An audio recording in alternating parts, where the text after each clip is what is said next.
Hola, bienvenidos. En un video previo estuve hablando de un libro de un señor que se llamó Abraham Cohen, aquí lo tengo todavía, es este. Después, en un video posterior, comenté mis perplejidades ante los dichos de un gran, eh, de un gran maestro, como lo es José María Bellido Morillas. Y en esta ocasión quiero continuar ahí donde me quedé en el video previo. Pero o voy a volver sobre el que salió un poco antes de ese, en donde hablaba del libro de Cohen, la teoría, una introducción elemental a la teoría de los grupos de Lie, en donde mencionaba que este autor, bueno, dice que para leer su libro, pues no hace falta más que, bueno, quizá ni ecuaciones diferenciales. Sin embargo, el libro se la pasa hablando de una teoría sistemática de las ecuaciones diferenciales, como lo es la teoría de los grupos de Lie. No hay libros elementales de ecuaciones diferenciales en los que se exponga ningún tipo de teorización sistemática acerca de lo que es o de lo que significa una ecuación diferencial, sea desde el punto de vista geométrico o bien desde el punto de vista analítico. Para eso, para explicar qué es una ecuación diferencial, se requieren teorías ya de mayor sofisticación, por decirle así, o bien una teoría de la geometría diferencial en donde se nos explique que las ecuaciones diferenciales en algunos casos logran generar superficies, o bien una teoría donde se nos explique el proceso de integración como una suma, como una medida, como lo que sea. Entonces, lo que nos dice Cohen aquí, pues es una de esas muchas cosas que se dicen para vender libros. Ya el contenido del libro, pues no nos habla de eso que dice Cohen, no está garantizado. Pero hablaba de la teoría de los grupos de Lie. Hoy quiero continuar hablando de eso. Voy a volver sobre ese libro y al final voy a compartir con ustedes unos libros que me acaban de llegar. Miren, acaban de llegar. Este y este más o menos sé qué libros me acaban de llegar. Este me llegó. Ay, Dios, no sé de dónde me llegó, a Estados Unidos, y este otro también, no dice de dónde porque taparon aquí todo, pero ambos los vamos a ver ahora, en un rato más, en un rato más veremos qué traen estos libros, qué libros vienen en estas cajas. Por lo pronto vamos a hablar de otro par de libros que son los que complementan el libro de Cohen desde una perspectiva ya más avanzada. El primero de estos libros, bueno, los dos libros que voy a comentar son de Elie Cartan. Elie Cartan inventó un cálculo, el cálculo de formas. Lo interesante del caso es que el producto cuña que se usa en el cálculo de formas, ya hoy día en todos los libros de cálculo se explica lo que es eso. No lo introdujo él utilizaba otro símbolo. Eso del producto cuña es cosa que introdujo Charles Ehresmann en sus artículos de 1954, me parece. Voy a comenzar con este, que quizá debería ser el segundo de los que hablase, pero voy a hablar el primero porque me gusta más. Se llama Lecciones, a ver si se alcanza a ver, Lecciones sobre los invariantes integrales de Elie Cartan, de la editorial Hermann. Esta ciertamente no es la edición original en la que salió. La edición original es de 1922, pero este es un tercer tiraje, no tercera edición, sino un tercer tiraje, de 1971 por la edición Hermann. ¿Qué tiene de interesante este libro de Cartan, de Elie Cartan? Bien, es un libro que se titula, como ya lo mostré, Lecciones sobre los invariantes integrales. ¿Qué son los invariantes integrales? Son integrales, así, integrales que resultan invariantes ante lo que se denomina flujo hamiltoniano. Ante el flujo hamiltoniano los introdujo Henry Cartan en el tomo 3 de sus métodos nuevos de la mecánica celeste. Ahí los introdujo Poincaré y así les llamó invariantes integrales. Resulta que hay un cierto tipo de ecuaciones diferenciales que se denominan ecuaciones diferenciales hamiltonianas que exhiben de manera explícita lo que se nombra primera integral. Cuando una ecuación diferencial de una o de otra manera muestra su primera integral, generalmente se denomina hamiltoniana. Pero muestra otra cosa, muestra una estructura.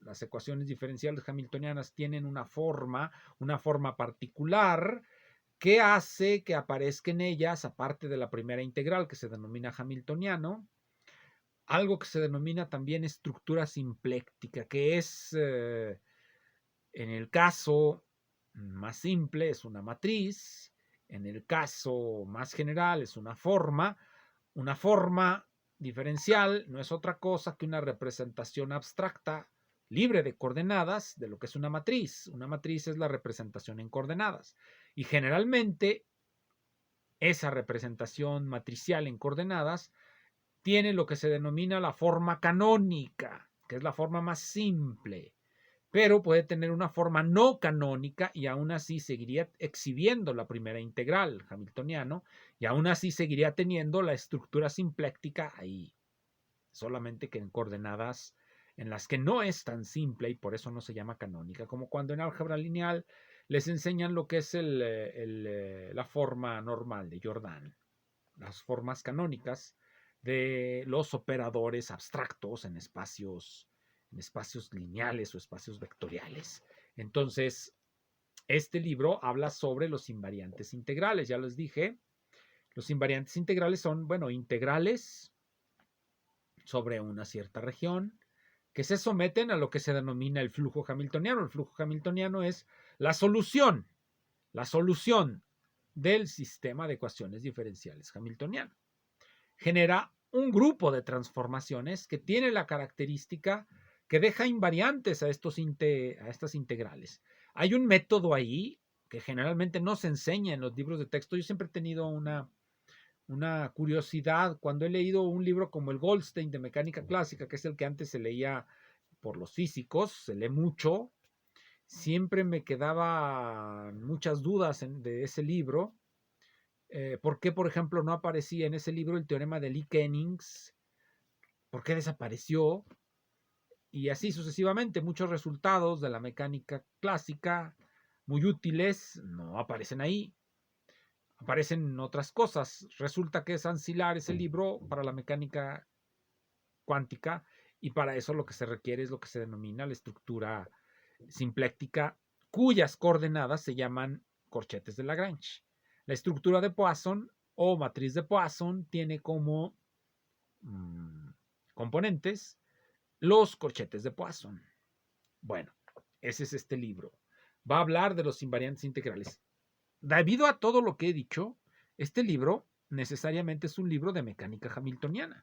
Y de hecho, de lo que habla es de la mecánica hamiltoniana desde el punto de vista de las formas de Pfaff, La mecánica hamiltoniana tiene una forma característica, una unoforma característica, que es una unoforma de Pfaff, pero que tiene cierta diferencia con respecto a las formas de Pfaff usuales, ya que sobre las formas de Pfaff, generalmente las formas de Pfaff no tienen algo como el hamiltoniano. La unoforma diferencial de la mecánica hamiltoniana distingue las coordenadas espaciales de las coordenadas temporales, de la coordenada temporal, y a la coordenada temporal le adjunta un coeficiente que es muy diferente de los otros coeficientes, que se le denomina hamiltoniano. Los otros coeficientes son los que van pegados a las coordenadas espaciales y se llaman momentos. El otro libro del que quiero hablar es también de Lee Cartan y debería ser leído previamente al de invariantes integrales. Se llama, como pueden ver, los sistemas diferenciales exteriores y sus aplicaciones geométricas. ¿Qué son los sistemas diferenciales exteriores? Bueno, aquí pongo el Icartán, la editorial Germán. Bueno, hay un video, varios videos que hice circular hace tiempo, publiqué hace tiempo, sobre las conexiones afines. El tratamiento que hago de las conexiones afines está inspirado en el tratamiento de las formas diferenciales de Cartan, de los sistemas exteriores. Los sistemas exteriores se llaman exteriores porque sobre ellos se aplica el cálculo de Cartan o cálculo exterior. Cálculo exterior. Y cuando trato el problema de las conexiones afines, lo hago en las coordenadas. Generalmente en las coordenadas no utilizo el cálculo de formas, sino las coordenadas de las formas características de los sistemas exteriores. ¿Por qué lo hago así? Bueno, porque pues me gusta hacer cálculos. A veces las formas abstractas son muy abstractas y se necesita tener las coordenadas para poder no hacer un cálculo simbólico tan elevado, tan elevado. Entonces les recomiendo los sistemas diferenciales exteriores y sus aplicaciones geométricas. Ciertamente aquí ya no viene el tratamiento de los sistemas hamiltonianos. Este libro, como lo dice, es sobre geometría diferencial y de hecho un capítulo, la segunda parte, se titula Aplicaciones a la geometría diferencial. ¿Qué otros problemas trata? Aquí los tengo. El capítulo 6 la prolongación de un sistema diferencial. De hecho, cuando ustedes hacen la primera prolongación de un sistema diferencial, en este caso de la integral de acción de la mecánica, cuando hacen la primera prolongación, pueden obtener el teorema de Noether, simplemente mediante la prolongación. Pero bueno, eso algún día lo expondré. Creo que ya lo expuse en algún video. Les recomiendo esos de sistemas de conexiones afines. La conexión riemanniana es lo que trato ahí. La conexión riemanniana trato en esos videos. Les recomiendo entonces que lean estos. ¿Por qué no otro libro de cálculo? ¿Por qué no, por ejemplo, el cálculo avanzado de Sternberg? El cálculo avanzado de Sternberg en su parte final, por supuesto, trae una exposición más rigurosa. Rigurosa quiere decir de acuerdo a la notación y pruritos de los matemáticos de cierta época histórica. Como decíamos cuando hablábamos de Spengler, los matemáticos cambian su rigurosidad de acuerdo a la época histórica. Los de hoy son más rigurosos que los de antaño porque se han descubierto o son el resultado de una dialéctica en la que aparecen contraejemplos de los teoremas y se mejoran.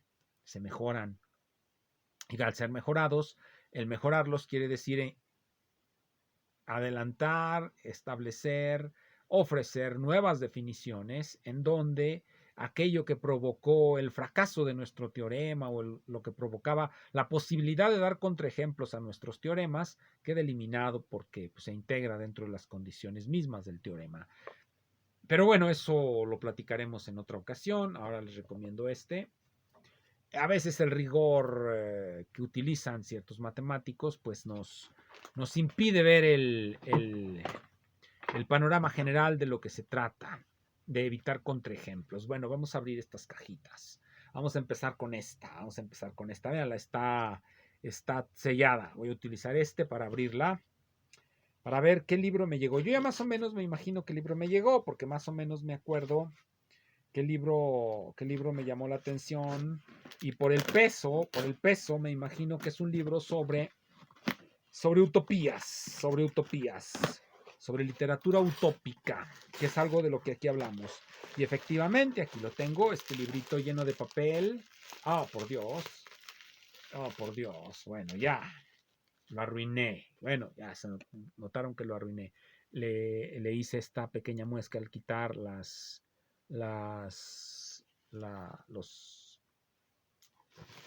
papeles que trae pegados. Se llama La búsqueda de la utopía, The Quest for Utopy, de Glenn Negley y Max Patrick.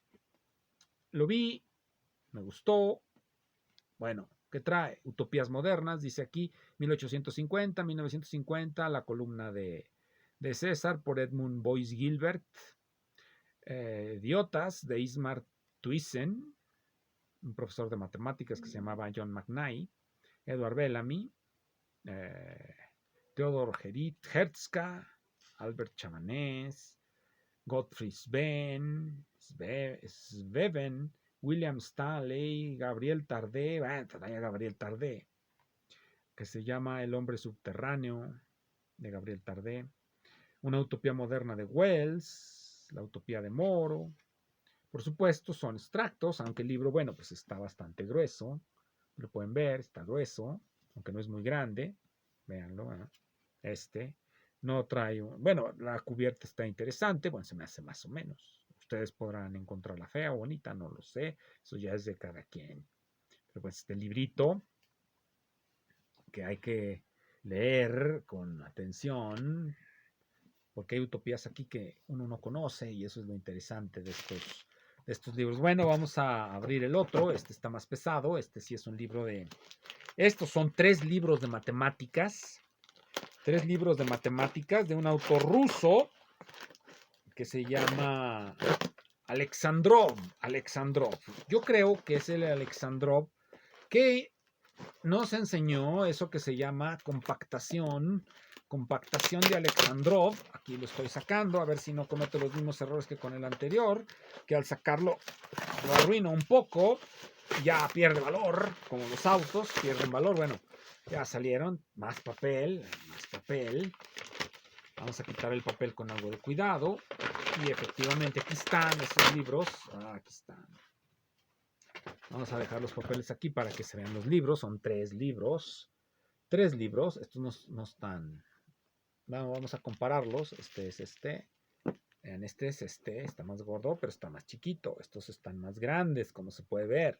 No se puede ver, están más grandes. Son los libros de Alexandrov. Aquí está el título. Alexandrov. Topología combinatoria. Topología combinatoria. Alexandrov. Esta es una edición de una editorial que se llama Greylock Press. El primer tomo, son 3 tomos. Esto, aquí dice a dónde pertenecía. No interesa decir a dónde pertenecía, ya me pertenece a mí. Entonces, lo primero de la topología combinatoria, complejos, superficies, simplejos, todo eso que viene en el tomo 1 de la topología combinatoria, es el tomo 1, este es el más grueso, vean ustedes, este es el tomo 1, el 2 y el 3, el más grueso es el tomo 1, luego tengo aquí el tomo 2, topología combinatoria, que tiene por título los grupos de Betti. No les dije el título del primero, el volumen 1 no trae título así en la portada. Este sí lo trae, va a hablar de los grupos de Betti, el cálculo de los grupos de Betti sobre las cadenas. Lo interesante de la topología combinatoria es que en el libro previo que les mostré, Cartan encuentra una manera de trabajar toda la teoría de la homotopía, porque esta es la teoría de la homotopía, en su dual, y su dual resulta que son los duales de las cadenas homotópicas son las formas diferenciales y el proceso de dualidad se da mediante una integral. Esa dualidad genera lo que se llama cohomología de Ram. Al integrar sobre las cadenas se integran formas diferenciales y ese proceso de integración es lo que genera la operación de dualidad y por eso se llaman grupos de cohomología. Los sistemas diferenciales exteriores se conocen también como grupos de cohomología, porque, o más bien generan grupos de cohomología porque son duales cuando se integran de las cadenas y por lo tanto también tienen grupos de Betti. Todo esto que nos va a decir aquí nos lo va a decir en el lenguaje de las homotopías y va a hablar de los grupos de homotopía, Alexandrov. Y vamos al tomo 3. El tomo 3 es, volumen 3, este tampoco trae el título aquí, pero seguramente nos va a hablar de las variedades homológicas. Y trae los teoremas de dualidad. Dice aquí, variedades homológicas, los teoremas de dualidad, cohomologías de grupos de compactos. O compacta, aquí le ponen compacta. Fue todo por hoy, amiguitos. Nos vemos.